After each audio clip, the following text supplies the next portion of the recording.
নমস্কার, জনতার দর্পণ ইউটিউব চ্যানেলে আপনাদের সকলকে স্বাগত। বন্ধুরা, একটা লাইন মনে রাখুন তো, এই আসনে বিজেপির টিকিটে কুকুর বিড়ালকে দাঁড় করালেও জিতিয়ে দেব। এটা কোনো কিন্তু রসিকতা নয়, এটা বিজেপির স্থানীয় নেতাদের মুখের আসল কথা, বছরের পর বছর ধরে বলা। আর ৩রা আগস্ট ২০২৬-এ সেই লাইনটাই যেন তাদের গলাতেই কাঁটার মতো বিঁধে গেল। পাটনার বাঁকিপুর ১৯৯৫ সাল থেকে বিজেপির অজেয় দুর্গ। বাবা ৪বার জিতে এসেছেন, ছেলে ৪বার জিতেছেন। সেই ছেলে আবার বর্তমানে দলের সর্বভারতীয় সভাপতিও হয়ে গেছেন। আর সেই আসনটাই আজ ছিনিয়ে নিলেন এমন একজন, যাকে গত ৬-৭ মাস আগেও লোকে হাসি ঠাট্টা করত, যার দল বিধানসভায় খাতাই খুলতে পারেনি। তিনি আবার কিসের নেতা?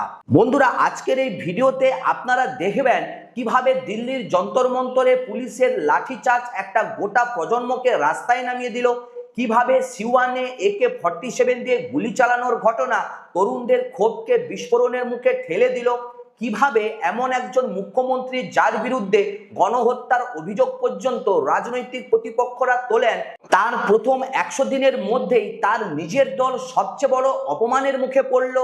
আর কিভাবে মাঝরাতে পুলিশ ঘরে ঢুকে মানুষ তুলে নিয়ে গিয়েও শেষ রক্ষা করতে পারল না। শেষ পর্যন্ত থাকুন বন্ধুরা, কারণ এটা শুধু একটা উপনির্বাচনের গল্প একেবারেই নয়, এটা বিহারের রাজনীতির ভবিষ্যতের একটা বড় ট্রেলার। বন্ধুরা, সবার প্রথমে যে প্রশ্নটা আসে যে পাটনার বাঁকিপুর কেন এত গুরুত্বপূর্ণ।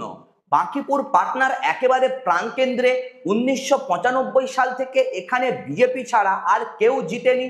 ৯০-এর দশকে যখন লালু প্রসাদ যাদবের ঝোড়ো হাওয়ায় গোটা বিহারে বিজেপি বিরোধীরা কাঁপত, তখনও বাঁকিপুর কিন্তু বিজেপির হাতেই ছিল। নবীন কিশোর প্রসাদ সিনহা ৪বার, তারপর তার ছেলে নীতিন নবীন আরো ৪বার, অর্থাৎ ৩০ বছরেরও বেশি সময় ধরে একটাই পরিবার একটাই জাতি পরিচয়ের প্রার্থী ছিল। ২০২৫-এর বিধানসভা নির্বাচনে নীতিন নবীন ৬২% বেশি ভোট পেয়ে জিতেছেন। তারপর রাজ্যসভায় নির্বাচিত হয়ে আসন খালি করেন, আর সেই আসনেই এবার উপনির্বাচন। এই আসনের ব্যাপারে বিজেপির নেতাদের আত্মবিশ্বাস এতটাই বেড়ে গিয়েছিল যে কুকুর বিড়াল দাঁড় করালেও জিতবো, এই কথাটাই তাদের মুখের ভাষা হয়ে উঠেছিল। প্রশান্ত কিশোর প্রচারে গিয়ে সরাসরি বন্ধুরা এই লাইনটাকে কিন্তু টার্গেট করেন। তিনি বলেছিলেন এবার বিজেপি এমন ব্যবধানে হারবে যে জীবনে আর এই দুঃসাহসটা দেখাবে না। তখন এটাকে ভোটের বাগাড়ম্বর ভাবা হয়েছিল, কিন্তু বন্ধুরা গতকাল ভোটের ফলাফল প্রমাণ করলো যে এটা কোনোভাবেই বাগাড়ম্বর একেবারেই ছিল না। যখন কোনো দল টানা ৩ দশক একটাই পরিবারের ভরসায় আসন জিতে যায়, তখন ভোটারদের বাস্তব সমস্যা নিয়ে ভাবা বন্ধ হয়ে যায়। বাবার পর ছেলেকে ভোট দেওয়া একটা রেওয়াজ হয়ে দাঁড়ায়। বাঁকিপুরের মানুষ এবার সেই রেওয়াজটাকেই ভেঙে দিলেন। ২০২৫-এর নভেম্বর মাসে বিহারের বিধানসভা নির্বাচনে জনসুরাজ পার্টি একটা আসনও জিততে পারেননি। প্রশান্ত কিশোর নিজেও প্রার্থী হননি। তখন তাকে নিয়ে কটাক্ষের কিন্তু অভাব ছিল না। তিনি হারের ভয় লড়ছেন না, তিনি সিরিয়াস নন। জনসুরাজ আসলে বিজেপির বি টিম। অনেকেই ধরে নিয়েছিলেন জনসুরাজের অধ্যায় হয়তো সেখানেই শেষ, কিন্তু প্রশান্ত কিশোর মাঠ ছাড়েনি বন্ধুরা। পাটনার কাছে বিহার নবনির্মাণ আশ্রম করে সেখান থেকেই তিনি কাজ চালিয়ে গেছেন। ৮-৯ মাস পর বাঁকিপুরে নিজে প্রার্থী হওয়াটা প্রশান্ত কিশোরের কাছে ছিল বিশাল ঝুঁকিপূর্ণ। ৩০ বছরের একটা পারিবারিক জাতিগত দুর্গ ভাঙার চেষ্টা। বন্ধুরা, অনেকে বলেছিলেন তিনি ভোট পাবেন কিন্তু জিততেই পারবেন না। বিজেপির নিজেদের মধ্যে এই আত্মবিশ্বাস ছিল বলেই মনে হয়। সোশ্যাল মিডিয়ায় পরে এমন ছবিও ঘোরে যে জয়ের লাড্ডু নাকি আগে থেকেই তৈরি রাখা হয়েছিল, সেই লাড্ডু বিতরণের সুযোগটা আর একেবারেই আসেনি। ২৫তম রাউন্ডেই প্রশান্ত কিশোর ৫০,০০০-এর বেশি ভোট পেয়ে গিয়ে বিজেপির নীরজ কুমারের চেয়ে প্রায় ১৫,০০০ ভোটে এগিয়ে যান।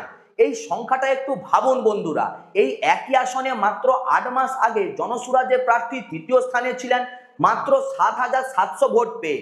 ৮ মাসে সেই সংখ্যা ৫০,০০০ ছাড়ালো। এটা কোনো সাধারণ ওঠানামা না, এটা হলো ভূমিকম্প। বন্ধুরা, এই কামব্যাকের পেছনের সবচেয়ে বড় শক্তি হলো একটা জাতীয় স্তরের ঘটনাক্রম। ২০ জুলাই দিল্লির যন্তর মন্তরে জড়ো হওয়া তরুণদের উপর পুলিশি ব্যবস্থা নিয়ে প্রশ্ন ওঠে, আর তার ঢেউ সবচেয়ে তীব্রভাবে আছড়ে পড়ে বিহারের পাটনায়। বন্ধুরা, ২২ ও ২৫ জুলাই পাটনা তথা গোটা বিহারে বিশাল বিক্ষোভ হয়। একই সময় জাহানাবাদে নিরস্ত্র ছাত্রদের ওপর পুলিশের রাইফেল চালানোর অভিযোগ ওঠে। সিওয়ানে প্রকাশ্যে ছাত্র যুবকদের লক্ষ্য করে AK-47 দিয়ে গুলি চালানোর ঘটনাও সামনে আসে। পাটনায় জেনজি শিক্ষার্থীদের ব্যাপক মারধরের অভিযোগ ওঠে। ঘরে ঘরে অভিযান, রাতের বেলা তুলে নিয়ে যাওয়া, এই গোটা প্যাটার্ন অর্থাৎ দমন, তারপর অস্বীকার, তারপর দুর্বল ক্ষমা প্রার্থনা, তারপরও হয়রানি একটা গোটা প্রজন্মের মধ্যে রাষ্ট্রযন্ত্রের প্রতি একটা গভীর অবিশ্বাস তৈরি করে দেয়।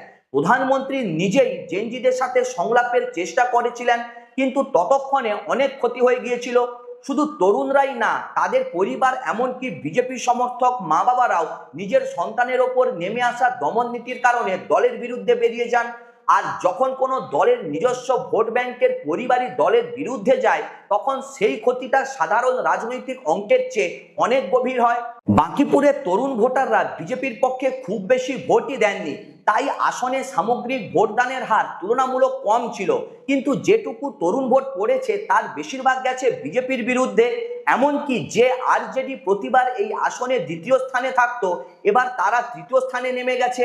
তরুণরা বিজেপির বিকল্প হিসেবে প্রথাগত বিরোধীদেরও গ্রহণ করেনি, তারা সরাসরি নতুন একটা শক্তির দিকে ঝুঁকেছে। এই ফলাফলের সবচেয়ে চমকপ্রদ দিক হলো বিজেপির চিরাচরিত ভোট ব্যাংক কায়স্থ, রাজপুত, ভূমিহার, ব্রাহ্মণ শুধু দূরে সরে যায়নি, বরং বড় সংখ্যায় প্রশান্ত কিশোরের দিকে ঝুঁকে পড়েছেন। পরিস্থিতি এমন যে বিজেপি প্রার্থী নিজের বুথে নিজে পিছিয়ে পড়েছেন। এর পেছনে তিনটি কারণ: নীতিশ কুমারকে সরিয়ে সম্রাট চৌধুরীকে মুখ্যমন্ত্রী করার সিদ্ধান্তে অস্বস্তি, রাম মন্দির চাঁদা বিতর্কে কোর ভোটারদের ক্ষোভ, আর সবচেয়ে বড় কথা, জেনজি দমনপীড়নের শিকার তরুণরা আসলে এই উচ্চবর্ণ পরিবারগুলোরই সন্তান। বন্ধুরা, আরেকটা স্তম্ভ হলো মুসলিম ভোট। প্রথাগতভাবে আরজেডি বা জেইউডি মুখী মুসলিম ভোটারদের একটা বড় অংশ এবার জনসুরাজকে সমর্থন করেছেন। তেজস্বী যাদবের রাজনীতি নিয়ে ক্লান্তি আর কংগ্রেসের বাস্তবসম্মত কৌশলের অভাব, এই দুটোই এর প্রধান কারণ।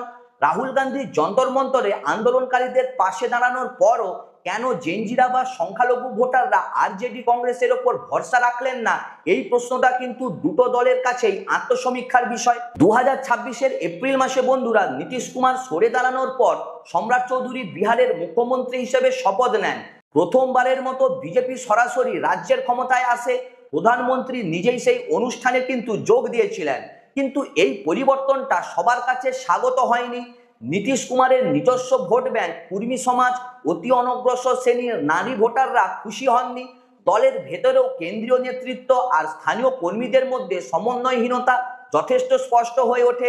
বন্ধুরা, অন্যদিকে আবার সম্রাট চৌধুরীকে ঘিরে দুটো পুরনো বিতর্কও রয়েছে, যেগুলো নিয়ে সতর্কতার সাথে বলাই দরকার। এগুলো রাজনৈতিক প্রতিপক্ষের তোলা অভিযোগ, আদালতে কিন্তু প্রমাণিত সত্য একেবারেই নয়। প্রথমত, তার শিক্ষাগত যোগ্যতা নিয়ে দীর্ঘদিন ধরে প্রশ্ন উঠছে। এই বিতর্ক এতটাই পরিচিত যে সেটা তার সরকারি জীবনী তথ্যে উল্লেখ রয়েছে। দ্বিতীয়ত, তারাপুর এলাকায় 90-এর দশকে একটা পুরনো ফৌজদারি মামলার সাথে তার নাম জড়িয়ে থাকার অভিযোগ রাজনৈতিক প্রতিপক্ষরা বারবার তোলেন, যেখানে একাধিক মানুষের মৃত্যুর ঘটনা যুক্ত বলে দাবি করা হয়। প্রশান্ত কিশোর নিজে বিধানসভা নির্বাচনের সময় এই প্রশ্নগুলো প্রকাশ্যে উঠিয়েছিলেন। বন্ধুরা, যখন এরকম বিতর্ক জর্জরিত একজন ব্যক্তি রাজ্যের সর্বোচ্চ পদে বসেন, তখন তার নেতৃত্বের ওপরে নৈতিক প্রশ্নটা ওঠাও যথেষ্ট স্বাভাবিক। আর বাঁকিপুরের হার সেই প্রশ্নটাকে আরো জোরালোই করে তুলছে। মাত্র 100 দিনের মধ্যেই তার সরকারের অধীনে বিজেপি নিজের সবচেয়ে সুরক্ষিত আসনটাই হারালো। এই কাকতালীয়তা রাজনৈতিকভাবে অত্যন্ত গুরুত্বপূর্ণ। বন্ধুরা, আজকের এই কাহিনীর সবচেয়ে করুণ বিদ্রূপ নিতিন নবীন, বিজেপির সর্বভারতীয় সভাপতি, যাকে নরেন্দ্র মোদী নিজেই প্রশংসা করেছিলেন, তার নিজের রাজনৈতিক ভিত বাঁকিপুরই তাকে হারালো। তিনি 3-4 দিন ধরে রোড শো করেছেন, ব্যক্তিগত সম্পর্কের দোহাই দিয়েছেন, তবু দলের কার্যকর্তাদের একটা বড় অংশ তাকে সমর্থনও করেননি। প্রচারের শেষ পর্যায়ে বিজেপি মোকামার বিধায়ক অনন্ত সিংকে নিয়ে আসে প্রচারে। এই সিদ্ধান্তই বলে দেয় ভোটের আগে থেকেই তারা কতটা চাপে ছিল। প্রচারের সময় আরেকটা বিতর্কও সামনে আসে। কিছু সংগঠনের পক্ষ থেকে হিন্দু ধর্মের নামে সিঁদুরের রঙের প্রতীক ব্যবহার করে ভোট চাওয়ার পোস্টার লাগানো হয়। প্রশ্ন হলো, যে আসনে বিজেপি 1995 থেকে জিতে আসছে, যেখানে কেন্দ্র রাজ্য দুই জায়গাতেই একই সরকার, সেখানে ধর্মের নামে ভোট চাওয়ার দরকার কেন পড়লো? নির্বাচনী আচরণবিধিতে এটা স্পষ্টভাবে নিষিদ্ধ। তবুও নির্বাচন কমিশন কিভাবে এই সমস্ত পোস্টার দীর্ঘদিন লাগানো থাকতে দিল, তার কোনো সন্তোষজনক জবাব এখনো পর্যন্ত নেই। বন্ধুরা, প্রশান্ত কিশোর প্রচারের সময় ও ভোটের দিন পুলিশের বিরুদ্ধে একাধিক গুরুতর অভিযোগ ওঠান। তার দাবি অন্তত 20 জন কর্মীকে গ্রেপ্তার করা হয়েছিল। পুলিশ একে প্রিভেন্টিভ ডিটেনশন হিসেবে অভিহিত করে, যুক্তি দেয় বাইরের লোকজন গোলমাল করতে পারে। কিন্তু প্রশান্ত কিশোরের দাবি অনুযায়ী 50 জনেরও বেশি মানুষকে গ্রেপ্তার করা হয়, যাদের বেশিরভাগই স্থানীয় বাসিন্দা। রাত 2-3টের সময় ঘরে ঢুকে পুলিশি অভিযান চলে, যেখানে 144 ধারা ভাঙার মতো কোনো ঘটনাই ছিল না। মানুষ শুধু ঘুমিয়েছিলেন। 18 জনের বেশিকে বিনা কারণে আটক করে পরে ছেড়ে দেওয়া হয়। বন্ধুরা, 30 জুলাই রাত 1টার সময় প্রশান্ত কিশোর তার সমর্থকদের নিয়ে জক্কনপুর থানায় পৌঁছান নিজের কর্মীদের মুক্তির দাবি নিয়ে। থানার ভারপ্রাপ্ত কর্মকর্তার সাথে তার উত্তপ্ত বাক্য বিনিময়ের ভিডিওটা বিশালভাবে ভাইরাল হয়। এই দৃশ্যটা প্রতীকী বন্ধুরা। একজন প্রার্থীকে মাঝরাতে থানায় গিয়ে নিজের কর্মীদের মুক্তির জন্য লড়তে হচ্ছে, এটা কোনো স্বাভাবিক গণতান্ত্রিক নির্বাচনী পরিবেশের ছবি একেবারেই নয়। বন্ধুরা, 1 আগস্ট প্রশান্ত কিশোর রিটার্নিং অফিসারের কাছে তদন্তের আনুষ্ঠানিক দাবি জানান। তদন্তের আশ্বাস মিললেও সেই তদন্ত কতটা স্বাধীন হবে প্রশ্নটা থেকেই যায়।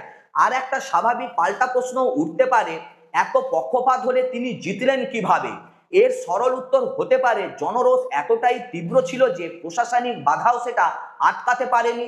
শুধু বাঁকিপুর একা নয় বন্ধুরা, মধ্যপ্রদেশের দাতিয়ায় কংগ্রেস বিধায়ক ব্যাংক জালিয়াতি মামলায় অযোগ্য ঘোষিত হওয়ার পরও কংগ্রেস প্রার্থী সেখানে বড় ব্যবধানে জেতেন। বিজেপি এখানে জনপ্রিয় নরোত্তম মিশ্রকে টিকিট না দেওয়ায় নিজেদের কর্মীদের মধ্যে তীব্র অসন্তোষ তৈরি হয়।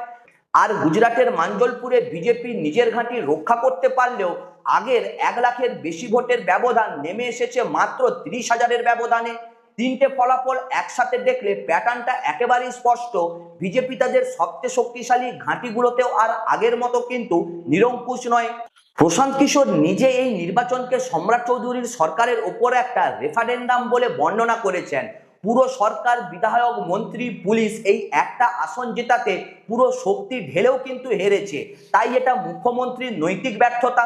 বাস্তবে একটা উপনির্বাচনের হারে মুখ্যমন্ত্রী পদত্যাগ করেন এমন নজির অত্যন্ত বিরল। কিন্তু এই ফলাফল দলের ভেতরে তার অবস্থান দুর্বল করতে পারে। আগামী দিনে আবারও ধাক্কা এলে নেতৃত্ব বদলের চাপ ভেতর থেকেই তৈরি হতে পারে। প্রশান্ত কিশোরের জন্য এটা শুধু উৎসবের মুহূর্ত নয় বন্ধুরা। বিধানসভা নির্বাচনের সময় তিনি সম্রাট চৌধুরীর বিরুদ্ধে যে প্রশ্ন উঠিয়েছিলেন, এখন তাকে সেই একই সরকারের মুখোমুখি বিধানসভায় বসতে হবে। একজন একক বিধায়কের হাতে ক্ষমতা সীমিত, কিন্তু বাঁকিপুরের জয় তাকে একটা নৈতিক কৃতিত্ব দিয়েছে। সেটা তিনি কিভাবে ব্যবহার করবেন সেটাই আসল পরীক্ষা। আর একটা বৃহত্তর ছবিও রয়েছে। তরুণ প্রজন্মের রাজনৈতিক ক্ষোভ এখন ভোট বাক্সে প্রতিফলিত হতে শুরু করেছে। যদি পুলিশি দমন আর প্রশাসনিক ক্ষমতার অপব্যবহার চলতে থাকে, তাহলে 2029 সালের আগে এমন আরো বাঁকিপুর ঘটতে পারে, শুধু বিহারে নয়, দেশের অন্য জায়গাগুলোতেও। বাঁকিপুরের ভেতরের গলিতে ঢুকলে বন্ধুরা, চকচকে ফ্লাইওভারের আড়ালে মশার উপদ্রব, নিকাশি ব্যবস্থার অভাব আর 2 দশকের নাগরিক অবহেলা স্পষ্ট চিত্র দেখা যায়। রাজধানীর প্রাণকেন্দ্রেই যদি এই বাস্তবতা থাকে, তাহলে উন্নয়নের রাজনীতি দাবি আসল রূপ কতটা, সেই প্রশ্নটা কিন্তু থেকেই যায়। এই বাস্তবতাই আসলে জেনজি ক্ষোভের গভীরতম শিকড়। পুলিশি দমন শুধু তাৎক্ষণিক ট্রিগার। তাহলে শিক্ষাটা কি বন্ধুরা? কোনো দল একটা আসনকে চিরস্থায়ী সম্পত্তি একেবারে ভাবতে পারে না। তরুণদের ক্ষোভ দমন করে চাপা দেওয়া যায় না। প্রশাসনকে রাজনৈতিক হাতিয়ার বানালে সেটা বুমেরাং হয়। আর বিরোধী রাজনীতির জন্য এটা একটা সতর্ক বার্তা। শুধু ক্ষমতাসীনদের সমালোচনা করলেই ভোট আসে না, বিশ্বাসযোগ্য বিকল্প হতেই হবে। আর বিরোধী রাজনীতির জন্য একটা সতর্ক বার্তা, শুধু ক্ষমতাসীনদের সমালোচনা করলেই ভোট আসে না, বিশ্বাসযোগ্য বিকল্প হতে হয়। বন্ধুরা, বাঁকিপুরের এই ফলাফল একটা আসনের গল্প দিয়ে শুরু হলেও এটা আসলে বিহারের রাজনৈতিক ভবিষ্যতের একটা বড় সংকেত। আজকের দিনে এইটুকু নিশ্চিত করে বলা যায়, বিহারের রাজনীতিতে অজেয় শব্দটার সংজ্ঞা হয়তো বদলেই গেছে। তো বন্ধুরা, ভিডিওটা ভালো লাগলে অবশ্যই লাইক, কমেন্ট এবং শেয়ার করে চ্যানেলটিকে অবশ্যই সাবস্ক্রাইব করে পাশে থাকবেন। সুস্থ থাকবেন, ভালো থাকবেন। দেখা হচ্ছে পরের ভিডিওতে। নমস্কার।